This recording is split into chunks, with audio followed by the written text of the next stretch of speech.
Facebook, what's happening?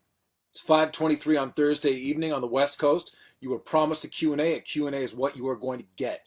We gathered some good questions out of the thousands and thousands of submissions, and this Q&A is going to have so many spoilers. Spoilers, spoilers, spoilers. I'd say that it starts out with more general questions. I'll avoid spoilers, and then there's a clear delineation mark where we talk about what happened on the show last night and our big reveal. You have been warned. Are you still here? You can go. You can go. All right, here we go. Missy Southard says, I'm curious if revenge might happen with those Supernatural boys. Seem like they're up 2 now, or is it 3 with all their pranks, or have I missed one? You know, Jared and Jensen can do what they want. Bless them. Really, bless their hearts. I will not seek revenge. I'm a pacifist, unlike my character on television. And I would say that pranking is a very, very sincere form of flattery and love and admiration. And we'll leave it at that. Julie Bartlett. How's that Sally Up competition coming along? Is Emily going to remain the all-time forever world champion? Likely. I worked out with Mbet last week, and she's a beast. Girl's a savage. She did a spin class before we worked out, which I assume was to emasculate me. And she's incredibly good at supporting herself on her arms and locking it out so that it's more skeletal as opposed to muscular. And for that reason, I believe that she will remain champ. I'm okay with it. Island Brennemere says, I'm sorry if this was asked before or answered, but how do you feel personally about this season of Arrow so far? I feel really good. 15 episodes in. We have 8 or 9 to go. We just had our big reveal of our big bad last night. I'll save that spoiler for a little bit. It's really, really difficult to comment on a season while you're in the middle of it because it would be, I think, silly to judge it by anything other than the season in its entirety. I will say that from a working on it standpoint, I have enjoyed this season as much, if not more, than any other season of the show that we've ever done, with the possible exception of season 1, because everything was so fresh and so new. The turnover that we've had in the crew, the people that have graduated into more senior positions and the job that they have done, the new cast members that we have, and I think that we have the deepest cast that we've ever had at any point in the show. Actually, just got some news about that yesterday. Very cool stuff. And I'm extremely happy with the show this far. I will say that episodes 17 and 18 this year are probably the toughest 2 episodes that I've ever had to shoot. Ever. In the 100 and some odd episodes of the show. They were incredibly, incredibly challenging and taxing for me, which is also one of the reasons why I haven't been around on social media as much, because that does actually take a toll on me. Like, not Daniel Day-Lewis inhabit the character take a toll, but I spend so much time with Oliver that when he's in the shit, part of me is in the shit too. Jacob Copeland, does the prospect of entering season 6 after the 5-year arc excite you with all the possibilities for the direction of the show? Yes. Flashbacks take up time. And by the way, not just my time, but story time that could be devoted to other things. And there's a general sense of accomplishment that we set out with the idea of telling a 5-year backstory, which is a relatively audacious thing to do for a television show, and we got a chance to complete it. Incroyable! So I'm excited for season 6, largely because I don't know what's going to happen. David Christopher, is there any difference in wearing the original Arrow suit versus the new Green Arrow suit? Like, is one more comfortable than the other? The original one is more comfortable. The season 5 one's more badass. Thankfully, though, when it came time to put the season 1 suit back on, it still fit. Jeff Brown, I just moved to Los Angeles. I'm a foodie, aren't we all? And I'm looking for places to eat. What is your favorite restaurant to go to while you're in town? Go to Musso and Frank's, man. It's the oldest restaurant in Hollywood. It's a steakhouse, unless you're my buddy Zacho, in which case you get the grilled cheese. But, the waiters there have been there for a long time. They tell great stories. I used to go there for breakfast all the time. I don't think a lot of people knew that it was open for breakfast or know that it's open for breakfast. So I'd go check out Musso and Frank's. A lot of history there. Jessica Threes Tran. Hey! Hi. What was the recent teaser post about American Ninja Warrior? Something like a promise is a promise. I know it wasn't your post, but you shared it. What does it mean? It means that when I was at Salt Lake City Comic Con last year, somebody said to me, I would like you to do American Ninja Warrior. And I said, I will try to do it in 2017. I will tweet the show's producers, and I will try to make it happen. And a promise is a promise. Okay. Shauna Bushman, Code 8 question. I've been out of the loop. Read something a while back that you will have a much larger role in Code 8, which we knew we did, but any clues as to who you will be playing alongside Robbie? I will have a large role in Code 8. We are going to shoot it in the spring, and we are not going to reveal any details. Because I'm crazy about not revealing details. And I don't get to control the way that we market and promote Arrow. I think that the CW marketing and promotion and trailers, they do some of the best in the business. It's just my personal preference that I would reveal nothing. So yes, I will be involved in Code 8, and we will be shooting it in the spring. And that's it.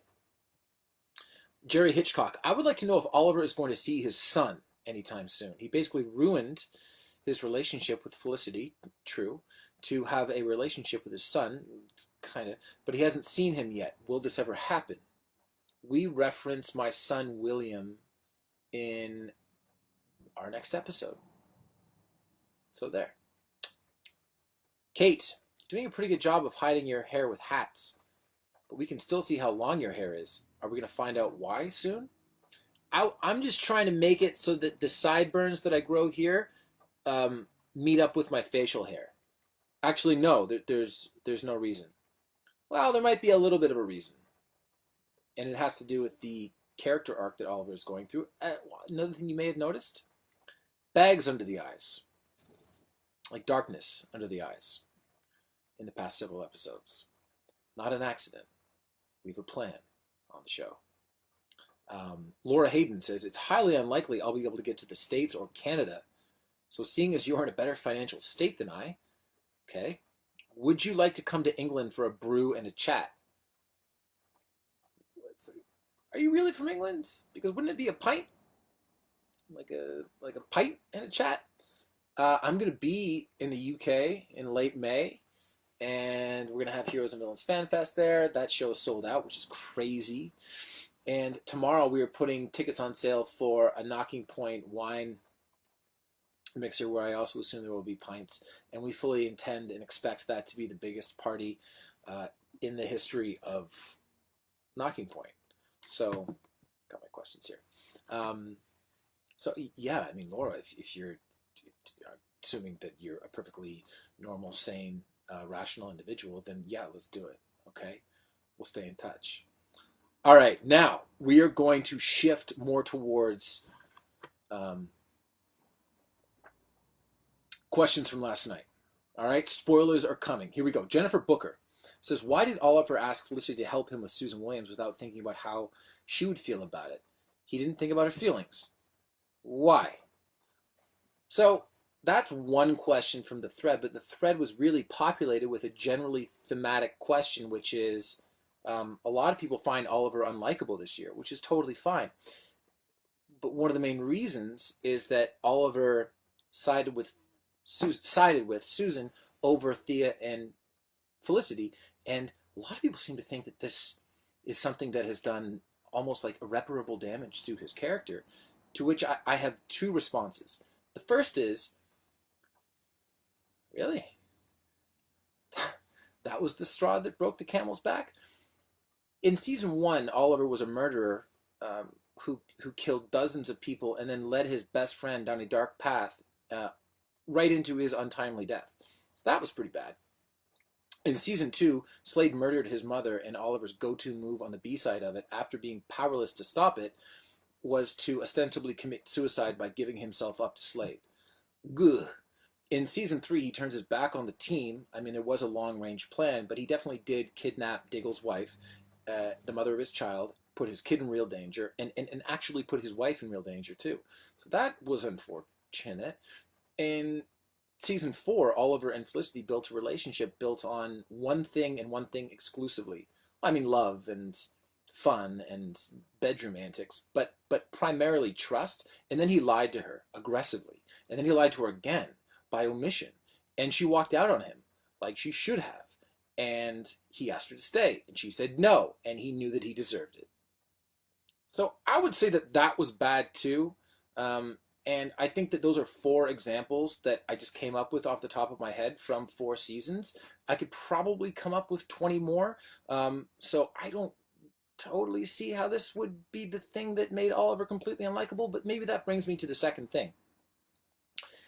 There has been a crack in Oliver's character this year, but now that we know that Prometheus is Adrian Chase, someone that has ensnared himself in Oliver's inner circle, has made him trust him, and has theoretically been manipulating him every step of the way, doesn't that begin to make sense?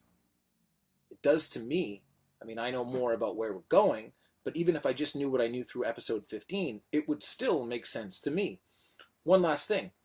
I think that Oliver was right for the way that he handled the situation in, I guess it would have been episode 514 and 515, if for no other reason than he didn't think that Susan Williams would expose him as the Green Arrow, and she hasn't.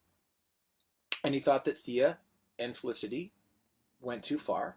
And based on the fact that Susan got her job back, and the world didn't explode, they did. Moreover, I think that Oliver's underlying concern is with 2 parts. One, the fact that this is a microcosm of a larger pattern of behavior with Thea that has led her to want time away from not only the mayor's office, but everybody. So clearly, she is going through something similar to what she went through with her bloodlust last year. Concurrently, Felicity just joined a rogue technology organization that has questionable morals. And neither one of them is talking to Oliver about it. So, yeah, that would be my answer to that. It's okay not to like Oliver, but really? That's what did it? Everyone's entitled to their opinion. Ashley Dillinger, I saw your tweet about Prometheus's plans working in regards to Oliver's actions. If you had to describe what you think Prometheus wants Oliver to feel in terms of each of his relationships, what would that be? Great question. So, Slade was very much about taking out everyone that Oliver cared for and then taking out Oliver. Whereas what we've seen from Prometheus, who we now know to be Chase, is that he wants to destroy Oliver specifically because of actions that Oliver undertook. So I think it's far less to do with the people that are close to Oliver in his life, and much more to do with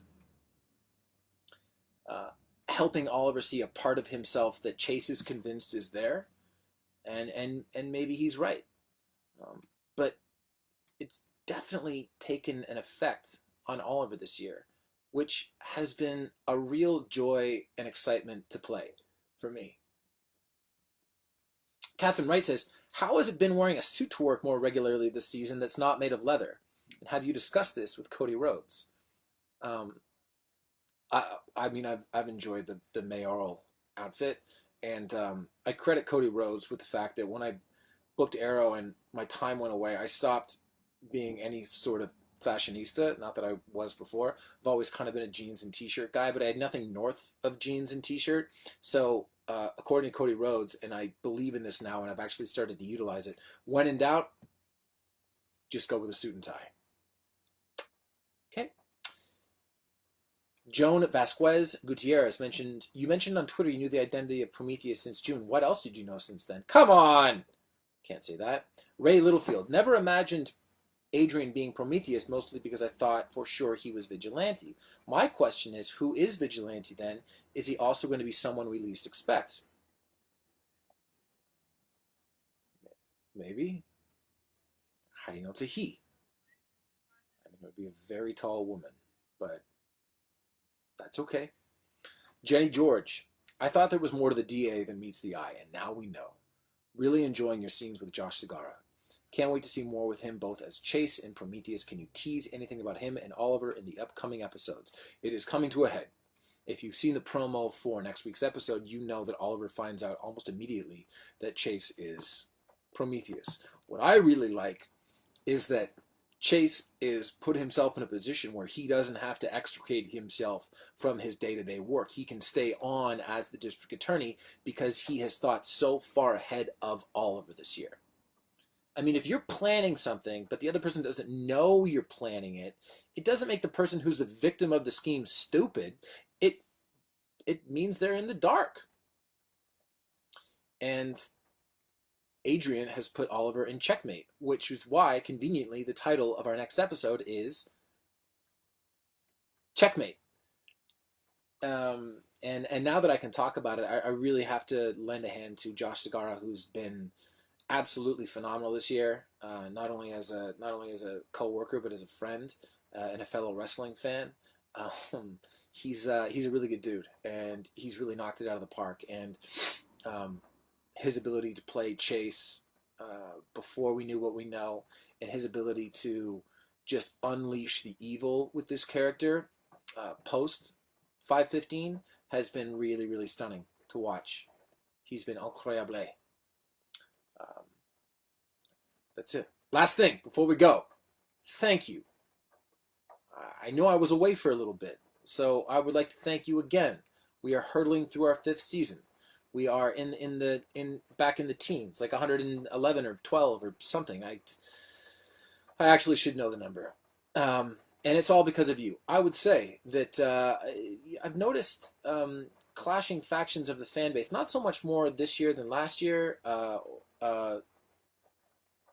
but I would say that we do make the show for everybody, right? There is no consideration given to a section of the fan base because in my mind that basic conceit is ridiculous. There should be no sections of a fan base. I don't want to get into Barack Obama's quote, but we're not a collection of red states and blue states. We're the United States. We're not a collection of comic book lore and mythos of the show. We are a collection of Arrow fans. At least we should be. And that's how we make the show. That's how I speak when I speak about the show. That's how I react when I feel like someone has taken something out of context. And that's it. We do our best for you, and we have a blast doing it.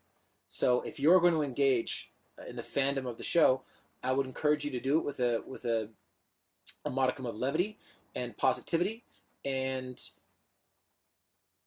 not rose-colored glasses. It's okay to dislike things, but just think about what you're going to accomplish if you want to be decidedly negative about something, because I don't think it accomplishes anything good, right? All right, Facebook, that's it. I love you, and I will talk to you soon. Bye.